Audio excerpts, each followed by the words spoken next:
Please ನಮ್ಮ ಚಾನಲ್ಗೆ subscribe ಮಾಡಿ ಮತ್ತು ಬೆಲ್ ಬಟನ್ ಸಹ ಕ್ಲಿಕ್ ಮಾಡಿ. ಬನ್ನಿ ವಿಡಿಯೋನ ಶುರು ಮಾಡೋಣ. ಮೊದಲಿಗೆ ನಿಮ್ಮಲ್ಲಿ ಇರುವಂಥ ನೆಗೆಟಿವ್ ಫೋಟೋನ ಈ ರೀತಿ ಮೊಬೈಲ್ನಲ್ಲಿ ಫೋಟೋ ಇಟ್ಕೊಬೇಕಾಗುತ್ತೆ. ನೀವು ಈ ರೀತಿ ಟಾರ್ಚ್ ಲೈಟ್ ಯೂಸ್ ಮಾಡಿಕೊಂಡು ಸಹ ಫೋಟೋ ಇಟ್ಕೊಬೋದು. ಇಲ್ಲಾಂದರೆ ನಿಮ್ಮ ಮೊಬೈಲ್ನಲ್ಲಿ ಫುಲ್ಲು ವೈಟ್ ವಾಲ್ಪೇಪರ್ನ ಚೂಸ್ ಮಾಡಿಬಿಟ್ಟು ಅದರಲ್ಲಿ ಫುಲ್ ಬ್ರೈಟ್ನೆಸ್ ಇಟ್ಟು ಸಹ ನೀವು ಫೋಟೋ ಇಟ್ಕೊಬೋದು. ತದನಂತರ ನಿಮಗೆ ಪಿಕ್ಸಾರ್ಟ್ಸ್ ಅಂತ ಒಂದು ಅಪ್ಲಿಕೇಶನ್ ಕಾಣುತ್ತೆ. ಸೊ ಅದರಲ್ಲಿ ನಿಮಗೆ ನೀವು ಯಾವುದೊಂದು ಫೋಟೋನ ಶೂಟ್ ಮಾಡಿರ್ತೀರ ಅಂದರೆ ಫೋಟೋ ಇಟ್ಕೊಂಡಿರ್ತೀರ ಅದನ್ನು ಚೂಸ್ ಮಾಡ್ಕೊಬೇಕಾಗುತ್ತೆ. ತದನಂತರ ನೀವು ಶೂಟ್ ಮಾಡಿರೋಂಥ ಫೋಟೋನ ಕರೆಕ್ಟಾಗಿ ಕ್ರಾಪ್ ಮಾಡಿ ನೀವು ಸೆಲೆಕ್ಟ್ ಮಾಡಬೇಕಾಗುತ್ತೆ ಒಂದು ಫೋಟೋನ.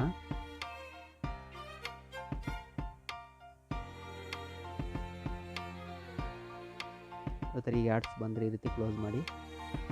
ಓಕೆ, ನಾನು ಈ ಒಂದು ಫೋಟೋನ ಕ್ರಾಪ್ ಮಾಡಿ ಸೆಲೆಕ್ಟ್ ಮಾಡ್ಕೊಂಡಿದ್ದೀನಿ.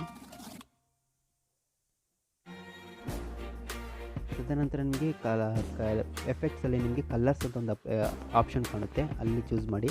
ಅದರಲ್ಲಿ ನಿಮಗೆ ನೆಗೆಟಿವ್ ಅಂತ ಒಂದು ಆಪ್ಷನ್ ಕಾಣುತ್ತೆ, ಅದನ್ನು ಕ್ಲಿಕ್ ಮಾಡಿ.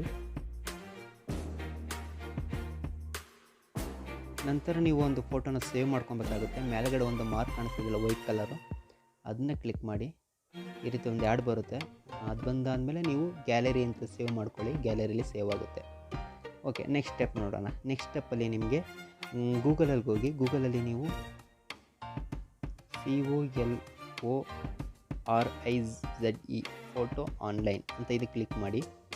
ನಂತರ ನಿಮಗೆ ಈ ರೀತಿ ಒಂದು ವೆಬ್ಸೈಟ್ ಓಪನ್ ಆಗುತ್ತೆ. ಇದರಲ್ಲಿ ನಿಮಗೆ ಅಪ್ಲೋಡ್ ಅಂತ ಕಾಣುತ್ತೆ, ಅದು ಕ್ಲಿಕ್ ಮಾಡಿ. ನಂತರ ನೀವು ಯಾವ ಒಂದು ಫೋಟೋನ ಕಲರ್ ಮಾಡಬೇಕು ಅಂದ್ಕೊಂಡಿದ್ದಾರೆ ಅದನ್ನು ಕ್ಲಿಕ್ ಮಾಡಿ. ನಂತರ ಈ ರೀತಿ ಆ ಒಂದು ವೈಟ್ ಆ್ಯಂಡ್ ಬ್ಲ್ಯಾಕ್ ಇರುವಂಥ ಫೋಟೋ ಕಲರ್ ಆಗುತ್ತೆ. ಈ ರೀತಿ ಕೆಳಗಡೆ ಒಂದು ಡೌನ್ಲೋಡ್ ಅಂತ ಆಪ್ಷನ್ ಕಾಣಿಸ್ತಿದೆಯಲ್ಲ, ಅದನ್ನು ಕ್ಲಿಕ್ ಮಾಡಿ. ಅದು ಕ್ಲಿಕ್ ಮಾಡಿದ ತಕ್ಷಣ ನಿಮಗೆ ಡೌನ್ಲೋಡ್ ಆಗುತ್ತೆ. ನೋಡಿ, ಈಗ ಡೌನ್ಲೋಡ್ ಆಗ್ತಾಯಿದೆ ಫೋಟೋ. ಅದು ಸೀದಾ ಗ್ಯಾಲರಿಗೆ ಡೌನ್ಲೋಡ್ ಆಗುತ್ತೆ.